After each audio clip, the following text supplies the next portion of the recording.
पाकिस्तान में ये हो रहा है कि आर्मी जो है, फौज है, अमीर होती जा रही है, देश गरीब होता जा रहा है और फौज ने अपने लिए सब कुछ जुटाया हुआ है। एक फौजी फाउंडेशन है जो कारखाने चलाते हैं, प्रॉपर्टी चलाते हैं और सब कुछ। तो ये फौज का अस्तित्व है। पाकिस्तान में सेना की आलोचना पर जेल और जुर्माने का प्रावधान किए जाने के बारे में ये कहना है विष्णु प्रकाश का, जो पूर्व राजनयिक हैं। नमस्कार, आज है शनिवार 10 अप्रैल और आप सुन रहे हैं डेली न्यूज कास्ट।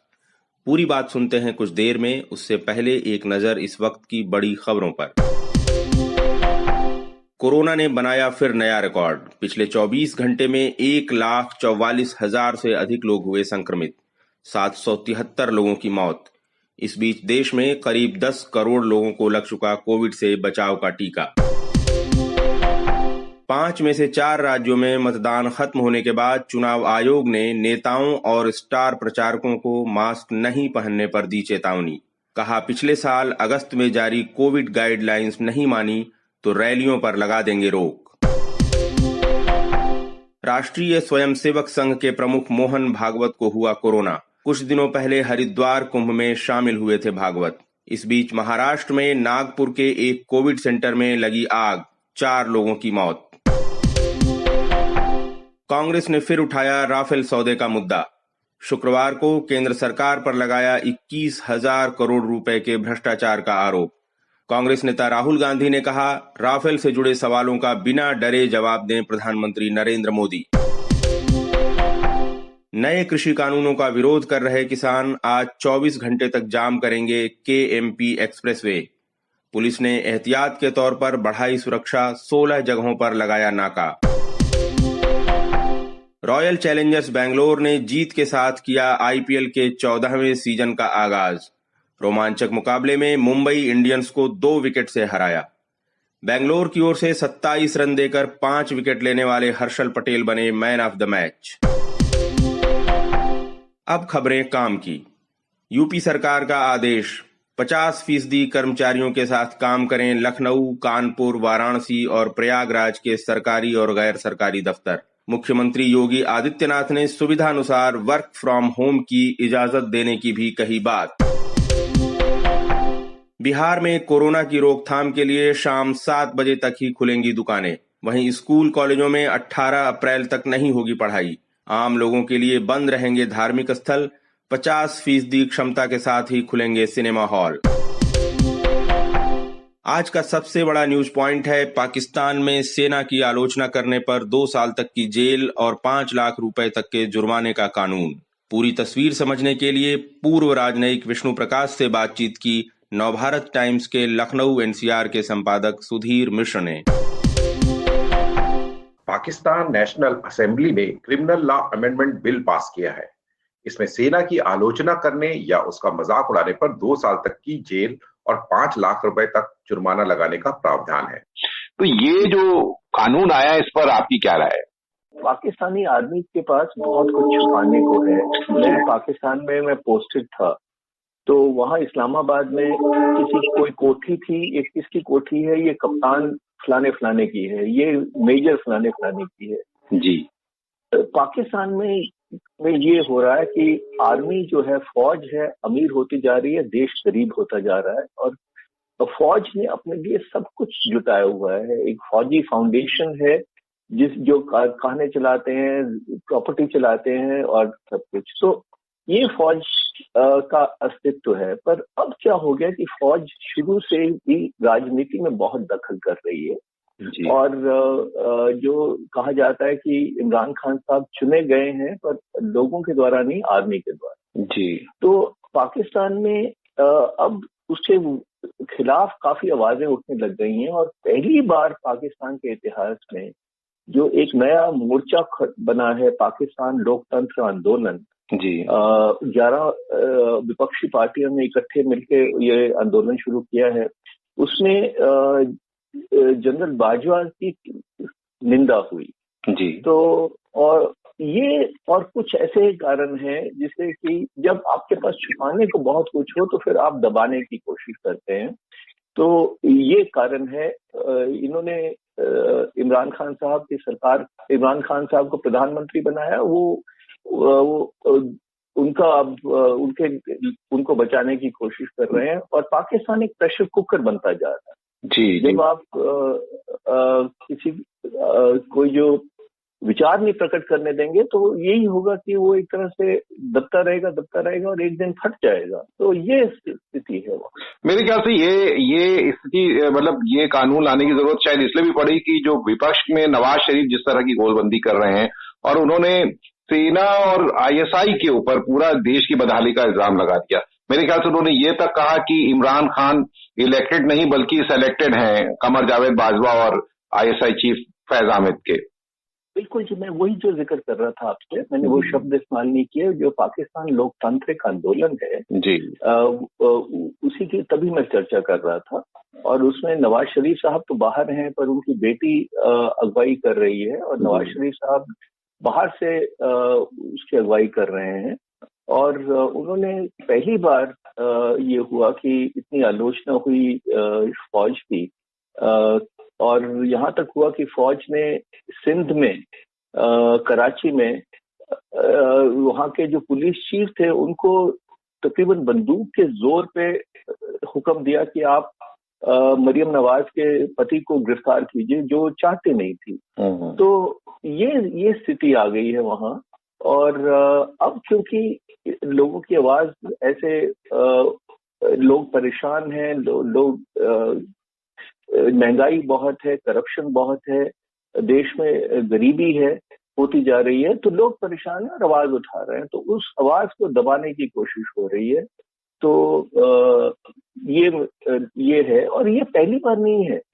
अगर हम देखें कि जब से इस्लामीकरण का दौर शुरू हुआ है पाकिस्तान में, और वो पहले भुट्टो साहब के जमाने में हुआ पर जियाउल हक के जमाने में जोर पकड़ गया, तब से ये एक रूपरेखा दिख रही है, एक ये चल रहा है और ये और मजबूत होता जा रहा है।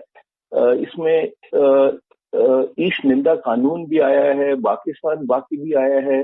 तो ये बहुत बड़ी एक समस्या बनती जा रही है पाकिस्तान। तो आपने जो भ्रष्टाचार की बात कही, तो इनके इमरान खान के एक स्पेशल एडवाइजर जो आसिफ सलीम बाजवा, इन पर बड़ा आरोप है कि विदेशों में इनके करोड़ों डॉलर हैं और संपत्तियां हैं जिसकी ये जानकारी नहीं दे रहे हैं। तो ये भी मसला मुझे लगता है कि इर्द गिर्द ये ऐसे लोगों से घिरे हुए हैं इमरान खान जो सेना के करप्ट लोग हैं। बिल्कुल है जी, और वो एक बड़ा कारण था, क्योंकि वो न केवल स्पेशल एडवाइजर थे इमरान खान साहब के, पर जो चाइना पाकिस्तान इकोनॉमिक कॉरिडोर है उसके वो अध्यक्ष भी थे, असीम सलीम बाजवा। और एक दिन पता लगा कि एक मीडिया ऑर्गेनाइजेशन ने समझ लिया, या ये एक ब्रेकिंग वो एक्सपोज कर दिया उनको, और उनके पास $40 मिलियन के से ज्यादा संपत्ति निकली जी। तो वो सबसे बड़ा जो इंफ्रास्ट्रक्चर डेवलपमेंट प्रोजेक्ट है, और $40 मिलियन छोटे नहीं होते। पर उसके बाद क्योंकि वो लेफ्टिनेंट जनरल थे फौज में, तो उनको स्पेशल एडवाइजर उन्होंने त्याग पत्र दे दिया है। पर वो देश के हित में, अगर मैं कहूँ कि जैसे क्या सरकास्टिकली कहूँ कि देश के हित में, वो अभी भी चेयरमैन है China Pakistan economic corridor authority जी। तो पाकिस्तान का प्रभाव में फौज का इतना ऐसा प्रभाव है, जो कि कहा जाता है कि देशों के पास फौज होती है, पर पाकिस्तानी फौज एक ऐसी फौज है जिसके पास देश गिरवी रखा हुआ है। तो ये आलम है पाकिस्तान। सर, एक सवाल मैं लास्ट में आपसे ये पूछना चाहता हूँ कि पहले ईश निंदा कानून था और अब ये कानून आ रहा है, क्या इससे देश की जनता का, पाकिस्तान की जनता का दम नहीं घुटेगा? एक कैसा लोकतंत्र है? कौन कह रहा है जी लोकतंत्र है? कि एक नाम का लोकतंत्र है। और लोकतंत्र की भी मैं आपको अगर मिसाल दूं, ये एक जैसे जब आप गड्ढा खोदते हैं ना, तो खोते और गहरा हो जाता है। तो ये हो रहा है। अब जब जियाउल हक साहब ने 1970 में तख्ता पलट किया था, तो उन्होंने कहा था कि मैं ये सत्ता सौंप दूंगा, और जब 1984 में उनकी बारी आई सौंपने की, तो वो उन्होंने मना कर दिया। और एक जनमत संग्रह करने के लिए एक प्रस्ताव लोगों के सामने पेश किया। क्या प्रस्ताव था उसमें? कुछ ऐसा कहा था, क्या पाकिस्तान के राष्ट्रपति जनरल जियाउल हक के द्वारा पाकिस्तान के कानूनों को इस्लाम के अनुरूप लाने के लिए शुरू की गई प्रक्रिया का समर्थन करते हैं, वगैरह वगैरह। तो हाँ और ना हमें जवाब देना था, और वो इस तरह से प्रस्ताव लाया गया कि अगर आप ना कहेंगे तो आप इस्लाम विरोधी माने जाएंगे। तो ये एक और 1991 में शरिया को पाकिस्तान का सर्वोच्च कानून घोषित कर दिया गया। तो ये एक ऐसा जाल है जो बढ़ता जा रहा है। इससे देखिए, पाकिस्तान में शिया जो मुस्लिम है वो उनको पूरी तरह से उनके खिलाफ रोष है, अहमदिया के खिलाफ रोष है। तो पाकिस्तान में इस्लाम का विभाजन भी हो गया है, और जो मुस्लिम नहीं है उनके खिलाफ तो लगातार, जैसे ईशनिंदा कानून है उसके अंतर्गत तो ईसाइयों को, हिंदुओं को तो पे आरोप लगाते ही जाते हैं। तो ये सब कुछ इसका एक हिस्सा है। और जिस तरह से जो फौज है वो अंदरूनी मामलों में दिलचस्पी ले रही है, सरकार बनाती है, गिराती है, तो जाहिर है लोगों का रोष बढ़ेगा और अब दबाते रहेंगे लोगों को। और एक दिन वो जब बांध टूट जाता है तो उसके बाद क्या होता है वो सब जानते हैं। तो इसको लेकर भारत को भी थोड़ा सा अलर्ट रहना चाहिए ना, ये जो चीजें इंटरनल वहां हो रही है। भारत बिल्कुल जानता है कि क्या हो रहा है। देखिए, पाकिस्तान अपने ही जाल में फंस रहा है। ये इस्लाम के नाम पर इन्होंने कहा था कि हम तो इस्लाम के प्रतिनिधि हैं, और इस्लाम एक ऐसी ग्लू है, एक ऐसी चीज है जिससे हम जुड़े हुए हैं। तो उसके बाद बांग्लादेश अलग हो गया। हर एक प्रांत में रोष है। बलूचिस्तान को इन्होंने एक कॉलोनी बनाया हुआ है। तो हम जानते हैं, पर देखिए हमारी सोच बिल्कुल सीधी है कि हम किसी भी देश में सरकार बना गिरा नहीं सकते और ना ही चाहते हैं। सरकार जैसी हो किसी देश में, उनके लोगों को चुनना है, गलत चुनना है, ठीक चुनना है, वो उनका काम है। हमारे लिए तो बड़ा एक धारणा हमारी ये है कि देखिए, हम एक अच्छे पड़ोसी के तौर पे आपको रिश्ता बनाना चाहते हैं। आप आतंकवाद का रास्ता छोड़ दीजिए और हम आपके साथ दोस्त में से ही कम से कम एक दूसरे के साथ हम शांतिपूर्वक रह सकें। अंदरूनी मामले जो पाकिस्तान के हैं वो जाने, पर हम बिल्कुल निगाह रखे हुए हैं, देख रहे हैं क्या हो रहा है, और हकीकत से हम पूरी तरह वाकिफ हैं। बहुत धन्यवाद। बहुत धन्यवाद जी। अब एक नजर इतिहास में आज के दिन पर। 1847 में अमेरिकी पत्रकार और प्रकाशक जोसेफ पुलित्जर का जन्म। इन्हीं के नाम पर पुलित्जर अवार्ड दिया जाता है। 1875 में स्वामी दयानंद सरस्वती ने आर्य समाज की स्थापना की। 1995 में भारत के 5वें प्रधानमंत्री रहे मोरारजी देसाई का निधन। बात करते हैं मौसम की। मौसम विभाग के अनुसार आने वाले हफ्तों में मैदानी इलाकों के अधिकतम तापमान में आएगी मामूली गिरावट। वहीं दक्षिण भारत में गरज के साथ हल्की बारिश का अनुमान। महाराष्ट्र के कुछ हिस्सों में ओले पड़ने के आसार।